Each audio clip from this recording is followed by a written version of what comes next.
All right. Good. Yeah, I can hear you a lot better now. Your screen's frozen a little bit, but I can hear you better now. Okay, cool. How was so y'all just got back from the honeymoon, huh? Yeah, we got back on was it Sunday? Sunday afternoon we did, so it was good. Just really being able to get out of town for a while and just kind of get my mind off work and everything else, and just kind of refresh a little bit that was the best. Yeah, it's kind of nice to just get away and not have anybody calling you and that whole deal. So Yeah. So that was good, man.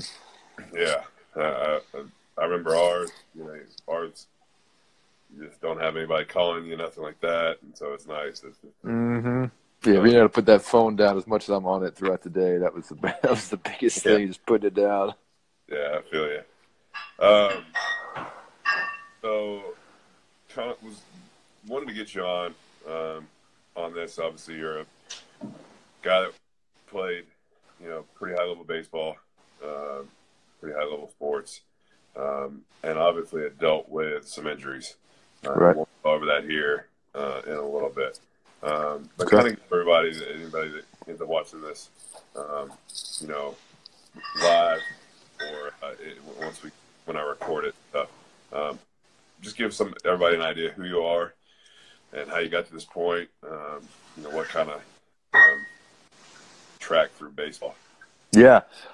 So I went to Hebron Christian Academy. That's where I really started my higher level baseball, played travel ball and stuff growing up. My dad played professionally with the Astros and Dodgers. So I grew up really just surrounded around baseball. He was eventually in baseball ministry. So I grew up around a lot of top level players and athletes. And so that was just kind of ingrained into what I did as a kid. It was just like you play baseball. I couldn't shoot. I was too fat and slow to really be used for much more than playing the line on football, and that wasn't intriguing. So really just playing ball was the only thing that I was, really intrigued by. So started playing at a young age, won a state championship and had some success at Hebron, and then I was signed to Middle Tennessee. And that's kind of where a lot of my injuries started. I had a little bit in high school, some stress fractures, just kind of some minor elbow tweaks here and there that kind of set me back at times, but was still able to sign with Middle Tennessee. And then we'll get into obviously the injury stuff more. But for Middle Tennessee, I ended up having to take a year off to rehab one of the surgeries. And after that, trying to get a little bit better light here for us. And after rehabbing for a while, was obviously when we got connected while coaching at DeCua. And then from there, I signed as a free agent with the Kansas City Royals. Played a year and a half in their system, the minor league system. Played one full short season. Tried to continue pitching, but after I signed, the elbow was just still jacking up, so I ended up finishing out at first base. So that's kind of a little rundown of my playing. Okay. And you talked about, like you said, all your injuries seem to happen in Middle Tennessee. Can you give just an idea of how that first injury, and obviously you ended up having Tommy John, which is obviously Twice. Pitcher. Yeah, for a pitcher, not necessarily a death wish, but it's not anything that you ever want to hear as a pitcher. Sure. Can you go over how that happened for you? What you were feeling as an 18-year-old kid, your freshman year, and what kind of, I guess, just give an idea of how the injury happened for you. Yeah, and so again, back in high school though, I grew really, really fast. I think somewhere in the 4 years I grew probably 6 or 7 inches, put on probably 40 or 50 pounds within 4 years. So I grew really, really, really fast. And so I saw a little bit of the repercussions of that in high school as far as just some joints and some bone issues, throwing and pitching and stuff to where almost popped a growth plate off when I was a freshman, had some stress fractures in my tricep. So a lot of it I think was a compilement of growing really quick, constantly using my arm. With Dad playing ball, we never played like the full year-round thing. There was always a break and always a time, and never threw breaking balls and stuff till I even got in college. So I believe a lot of it stemmed from my rapid growth as a young kid. Then once I signed, even when I signed in Middle Tennessee, I had some kind of nagging just kind of pain in the back of my elbow, more so tricep area, bone, not so much ligament in the shoe and stuff. But then I remember it was picked up a slider when I was in college, and it was I think it was just around Halloween, actually, my freshman year. We were doing an inter-squad season right at the end of it. I mean, just about done, going into regular workouts for the spring, pitching in an inter-squad, and threw a slider to a guy. And I think they said, I don't remember seeing it, but they said it just kind of bounced up to the plate, didn't even make it really close, just kind of bounced and rolled up. And immediately I felt like someone grabbed my forearm and my bicep and just ripped my elbow in half. And it was a feeling that I'll never forget, a feeling that I knew something immediately was just really just not right. And so it was tough, though, both times, but really even the first time is once the MRIs were done, it was really what they explained to being a stretch of the ligament. So the ligament never tore, it didn't fray, but it stretched all the way out to where it would never fully come back and heal, obviously. So it wasn't torn, but it might as well have been because the elbow would gape open and such, or gap open. So they told me that I was good to go. The MRI showed up, you're fine. Take a couple of weeks off and get back into it. So as we kind of rehabbed it a little bit, doing just little kind of rotator cuff, shoulder stuff, just kind of what we knew and thought we should do, not throwing, giving it some time. And as I started throwing again back in November, probably about 3 or 4 weeks after the initial injury, it just continued to feel like somebody was stabbing me in my elbow constantly. Excuse me. Every time I threw, I felt like someone was just jabbing right in that joint.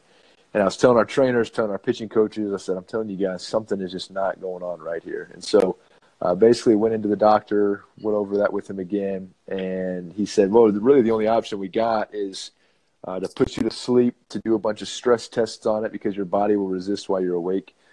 So put you to sleep, rip on it, kind of pull on it a while, and we'll tell if there's an issue there. And sure enough, the ligament was stretched all the way out and ended up doing the Tommy John. So it was one of those things where he said, hey, you're either going to wake up with it done or without it done. And I woke up in miserable pain. So I pretty quickly knew that I'd had it finished. It's kind of surprising that you as a pitcher, I mean, you were a pitcher only, correct, at Middle Tennessee? Well, I was a two-way initially, but primarily I was there for pitching, yeah. Yeah. Kind of surprising as a guy that was going there primarily as a pitcher that they would just even consider letting it rest, And I don't ever want to question, a doc or a trainer, but sure, with a pitcher, because of the forces going down the mound and the velocities and the angles, it's a whole lot different than, say, like a third baseman or a shortstop throwing. With a UCL, you can let that heal. Very rarely have I ever heard of a pitcher. Now, I think the guy that just came over from Japan that's playing both, they did some PRPs. So there's been some stuff with that. But when you were playing or when I was in school, never even thought of a pitcher to even consider, the alternative route. Yeah, and I think to their defense, just really going based off of an MRI standpoint, they – at face value, it looked like, hey, you're going to probably be okay. And so we probably didn't really know the extent of how it was going to continue until, we kind of tested it again the second time around as far as after the initial injury. And unfortunately, the same process happened twice and the exact same chain of events, basically. We'll get into the second one, I'm sure, in a little bit. But, we had unbelievable head coach in Middle Tennessee. Jim McGuire is a man that I will forever respect and be grateful for. And it was just one of those things where I just feel like, hey, not necessarily to anybody's fault, other than kind of just being unsure on what to do, was really, I think, what I would credit the issues to, if that makes sense. No, yeah, I mean, it makes sense. I guess they were probably, when you look at it, and if the MRI didn't show anything definitive, sure, why go in and cut them open if you don't know? And let's see how rehab and rest does him. And obviously, it didn't help. You had enough stability there. Yeah. Now, you obviously went through the process, the rehab. How was that? I mean, more so on the mental side of things as a kid. I mean, how did you deal with that? Yeah, the mental side was terrible. the physical side was hard too. Again, not that it was really anybody's fault, but our trainer who was rehabbing me at the time, he had never done a Tommy John, and I was his first one. So a lot of it was kind of trying to figure it out as we went. And, I don't think he fully knew what to expect, kind of what the counterbalance is of good days and bad days should be. So a lot of it was just kind of figuring out as we went. And I was in a bad place mentally, spiritually. I was, really frustrated and kind of pissed about being injured, not being able to play. And so my attitude about the whole thing initially was not good. And so that affected my efforts when it came to training. I had a trainer assistant. Her name was McKenna. She oversaw my immediate rehab while our head trainer was kind of over the entire thing. And so me and her worked a lot together, and me and her had a great relationship. So it kind of helped, having a friendship there, and kind of made the exercising and just the mundane routine, a little bit more enjoyable and stuff. But again, just going to the park every day, knowing I'm not going to play today, knowing just the pain that you were in off and on. My buddy Joey just joined. He actually went through the same thing with the Royals. But the routine and the mundaneness of having the Tommy John rehab, it's tough. And especially if you're mentally in a bad place and you got a bad attitude, that doesn't help anything. So I struggled my first round through was not good. And I always told everybody, if I ever had to go through this again, if I ever tore my UCL again, I'd be done. I'm never playing again. And the Lord had a sense of humor about that, kind of put me to the test to see how serious I was there. But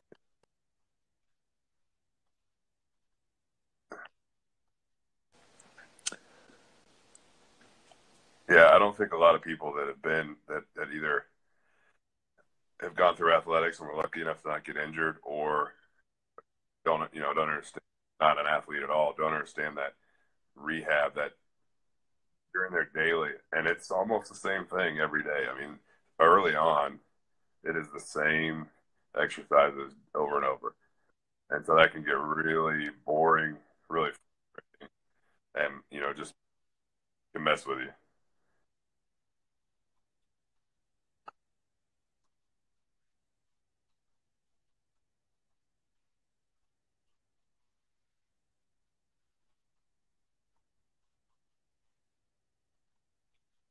Yeah, for sure. What did you learn from that first process, for the first injury?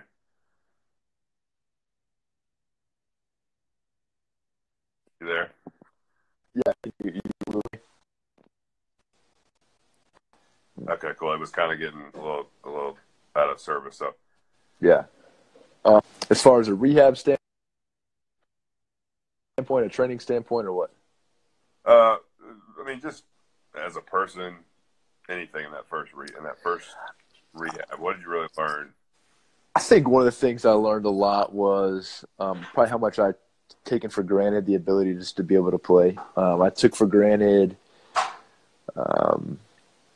really just the health in itself. But it taught me things now that are really just fundamental building blocks in my life and who I am now, that I would, if I had to go back and do it again, I absolutely would, just because it really helped shape me into who I am now. But it really, more so the second go round, but even the first time, I had to really learn what a work ethic even looked like, because I didn't have a good one when I started.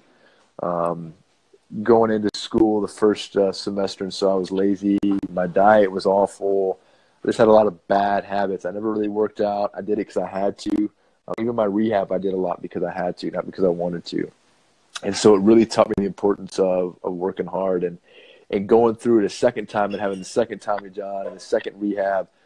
Even that more so. It's one of those things where it's like, yeah, I'm either going to try to get better and get healthy again and do everything I can, or I'm going to give it, honestly, for lack of a better term, just a half-ass effort, and just kind of hope that maybe it turns out okay the second time. Maybe I get a little lucky. So, it really taught me above all else that I got to show up every single day, and I'm going to give everything I got. I might feel like crap one day. It might hurt. It might be a great day. There were days when when I was rehabbing the second time and training under you, we'd have conversations to where I'm like, I just felt like crap today.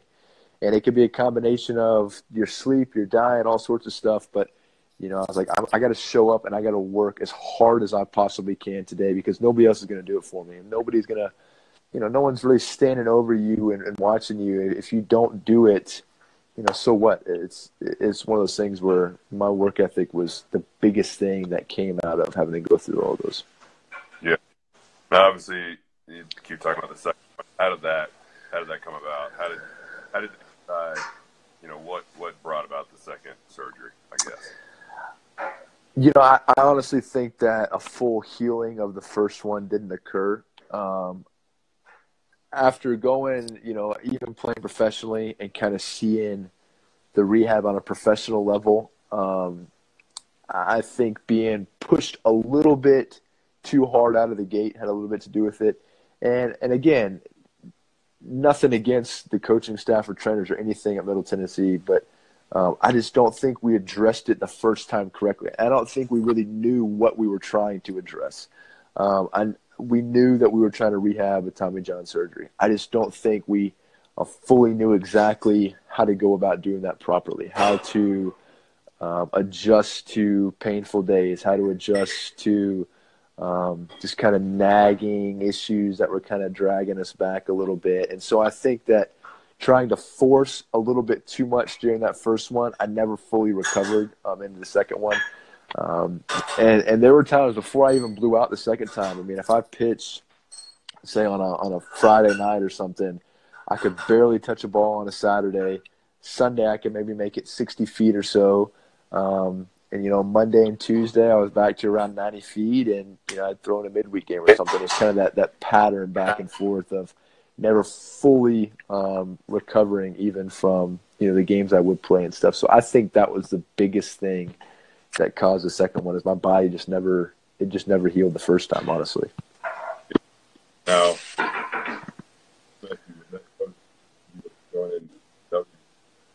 sophomore spring or say that one more time. You kind of broke up a little bit there. When you came and coached for us, was that your sophomore? Or your... That would have been my junior year. That would have been my red shirt. It would have been my red shirt sophomore year, but my third year there at Middle.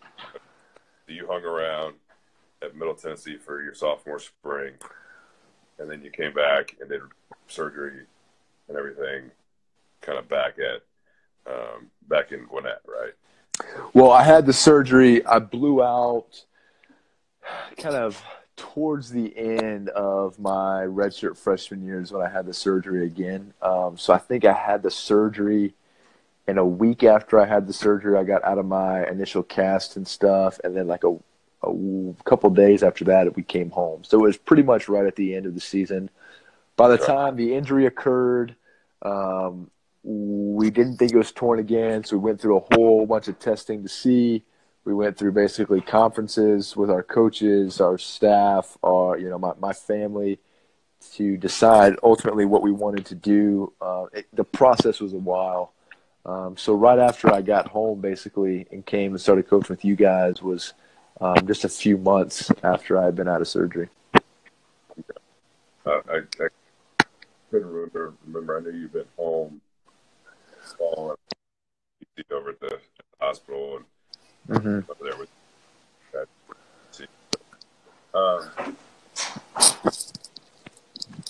That one picking up, or picked up from that one, or was it kind of the same? That work ethic was going to be what kind of set you apart.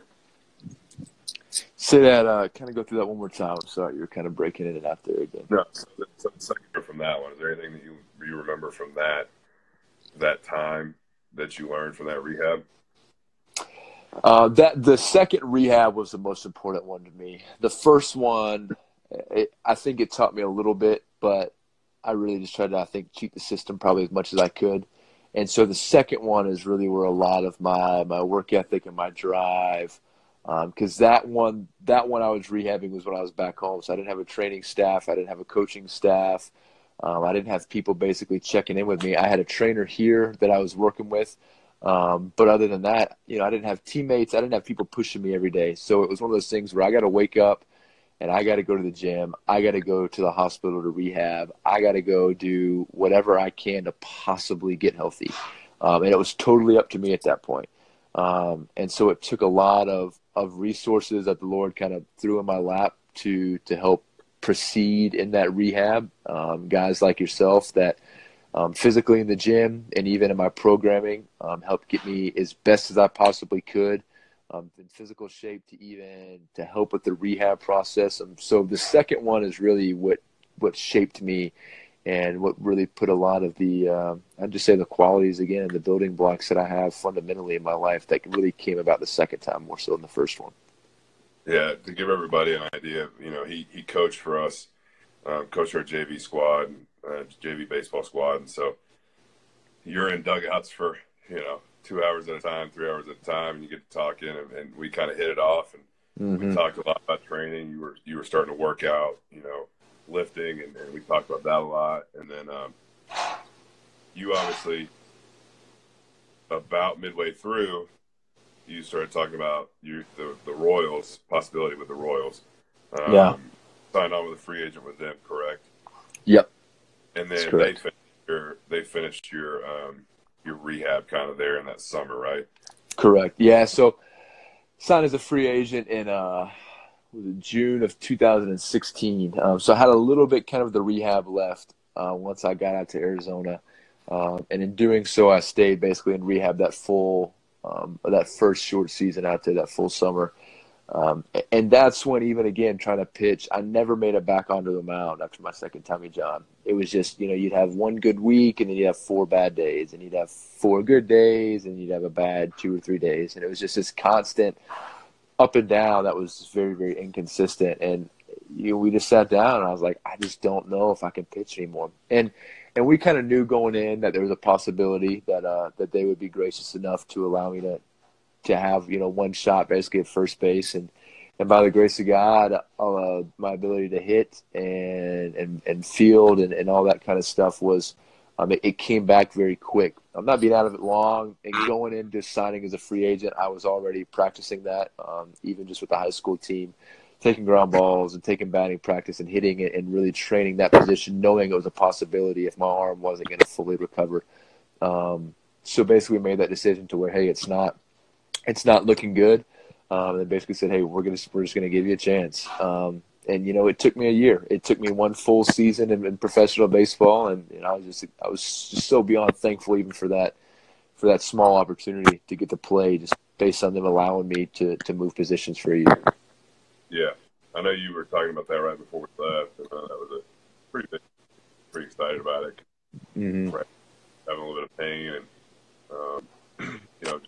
drawing program back before you got over the pick. So started hitting back your hand and that whole thing, because that's something you really haven't done. Yeah, and every PO's dream is to hit again. So I was one of those rare opportunities to where that got to happen. For sure. So you go, and then you end up we work together after that short season, and for any players that are watching this, and coaches, I always say that it doesn't matter how good the program is if there's no buy-in. And you could have the worst program, and if the athlete buys in, they're going to see results. And I think the one thing that Benji did is buy in. Now, I'd like to think that the program we were doing was pretty good. I mean, it's not. I mean, I've learned from it and I've gotten better and looked back at things and I'm like, man, that wasn't great. But you bought in, and I think you would say it, and I think you saw a pretty good progression. Yeah. I don't think that's what athletes really realize is they can't just walk into the weight room and it just happens. Right. You got to go in, balls to the walls. And obviously some of that buy-in comes from, the relationship between me and you, or the relationship with the coach and the athlete. But you definitely bought in, and I think that was huge in the success that you had within our program when we were working together. Absolutely. So you go into that first year with what, single A? It was short season rookie ball, so it's kind of like a short season A ball, if you will. Yeah. Okay.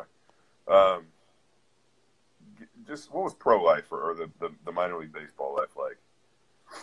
It was, I mean, I think a lot of people get the misconception that you're playing professional baseball, so you're making all this money, living this luxurious life, and that is not the case. I ate peanut butter and jelly and Chex Mix almost every night for dinner, living out of a hotel, just to try to save a couple extra bucks.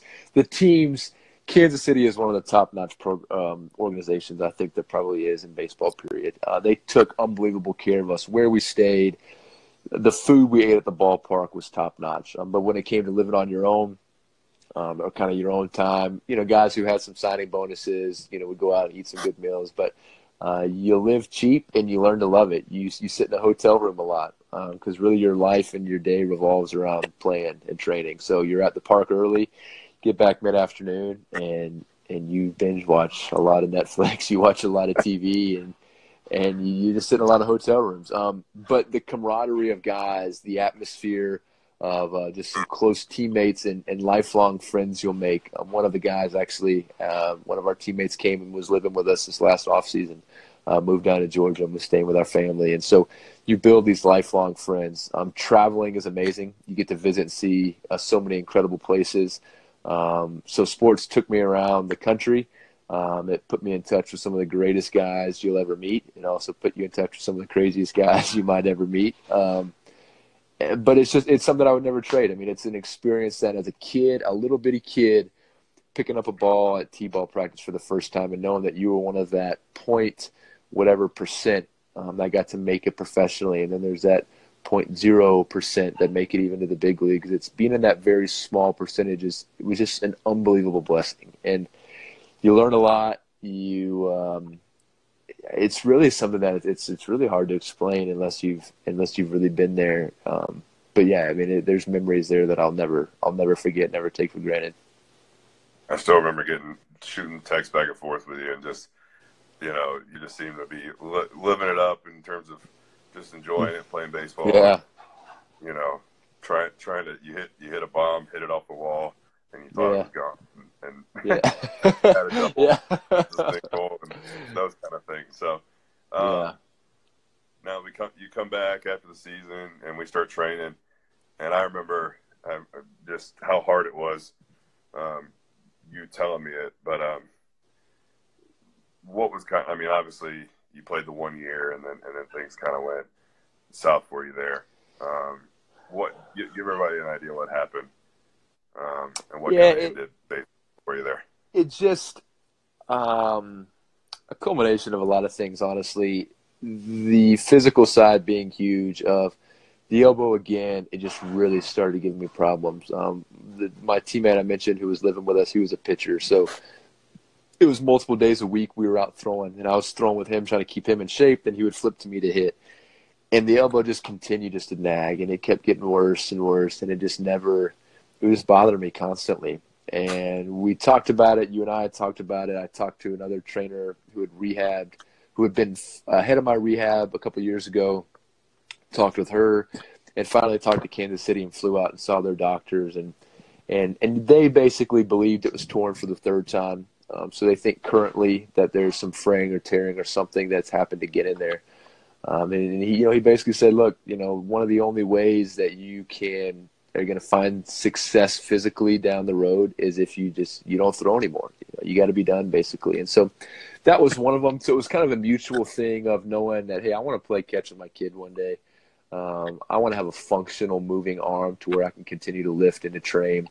And I knew playing was going to potentially lead me down a road to where that might not be, a possibility. And so the timing was impeccable because I met my now wife.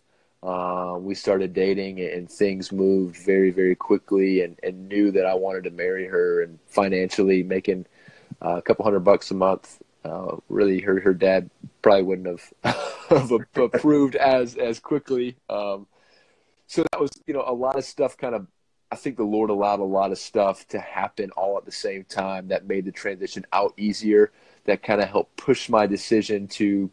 It was kind of a mutual retirement / release. Kind of just talking with Kansas City, knowing that, hey, this is probably going to be your last shot at it anyways. And I knew that. And I knew that we had our first round draft pick last year. Prado, I think that's how you say his name. He was a first baseman. We had a lot of great guys, DeVito, Reed Rollman, and some of these guys that were depth chart wise, that they were just better than me. And that was a tough pill to swallow, because I think as a player, you always think, hey, I can be the best, I can get better, I can beat these guys.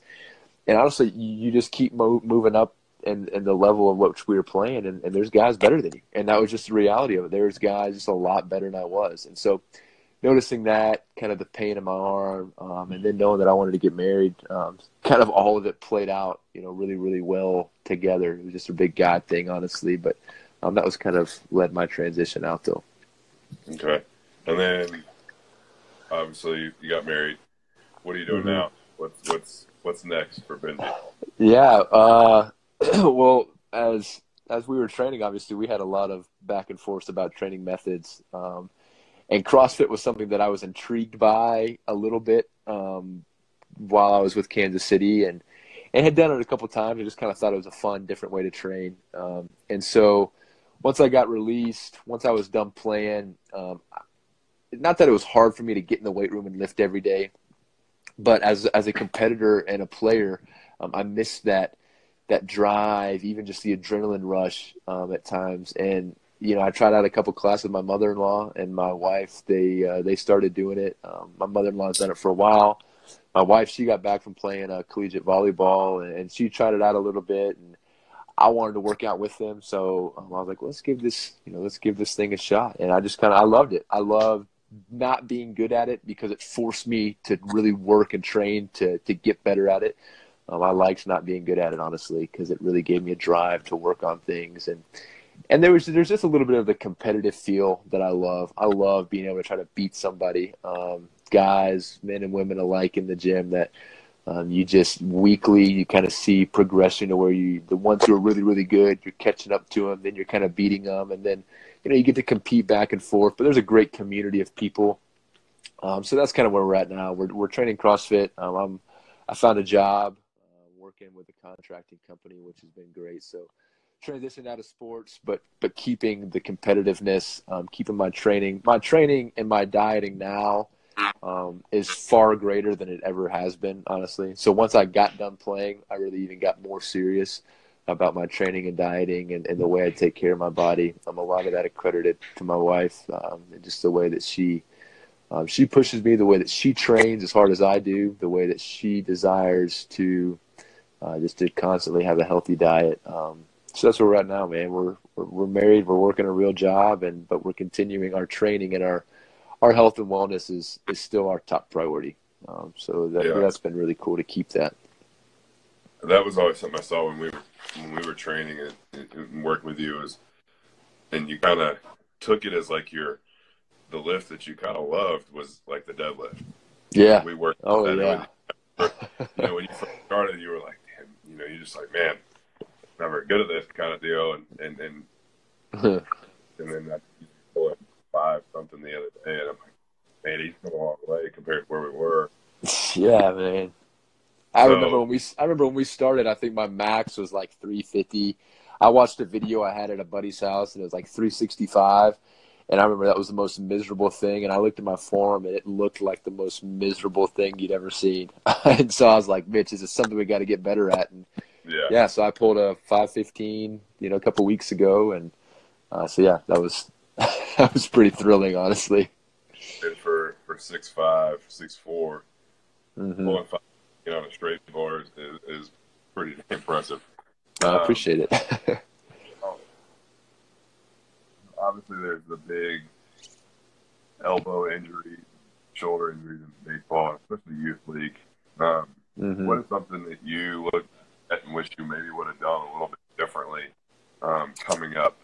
Obviously, it sounds like you didn't play a lot of travel ball, so there's not the volume that you had. But is there something that you look back and like, man, if I'd have done this, I might could have gotten a little more out of it, or maybe could have been injury-wise, maybe could have avoided that. Not that, obviously, you're where you're at because of where you're supposed to be at. But Look back.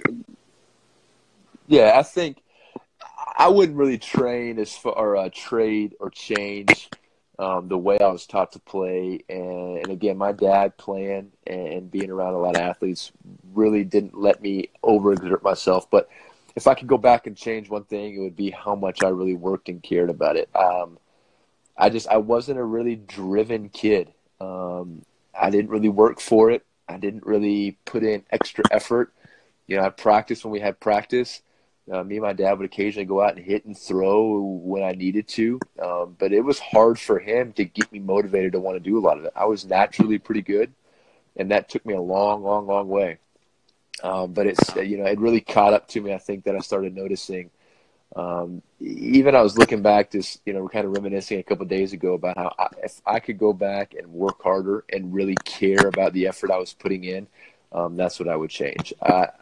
Don't take for granted the ability we have to play, the ability that we have with able bodies, not only to play, but to train and to put in the extra effort. I see guys at the gym, I see guys just out in life in general who they have very, very disabled bodies. My brother-in-law, he is a caretaker for a kid that, I don't know exactly what he has, but he has a long list of physical disabilities.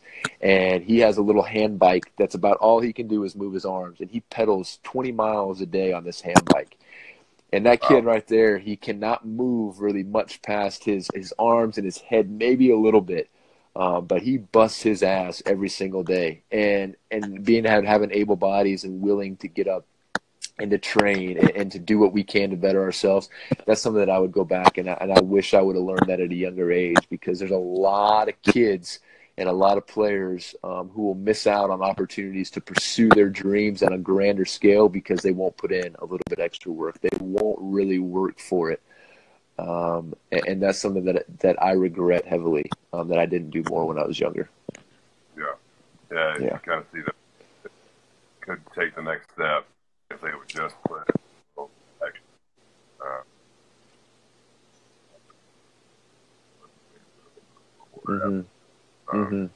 Definitely, that's obviously where I thought you were pretty good as a coach. Over there, I realized it takes a little bit more than what. All right, well, that's about all I got. Appreciate you coming on, man. I thought this was really good. I think some people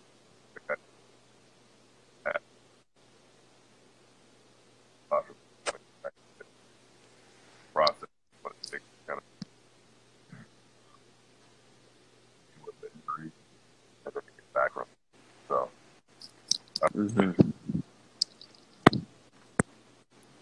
Oh, you're breaking up on me again. Yeah, man. I just tell you, There you go. Get a lot of good stuff out of this, and I appreciate you coming on.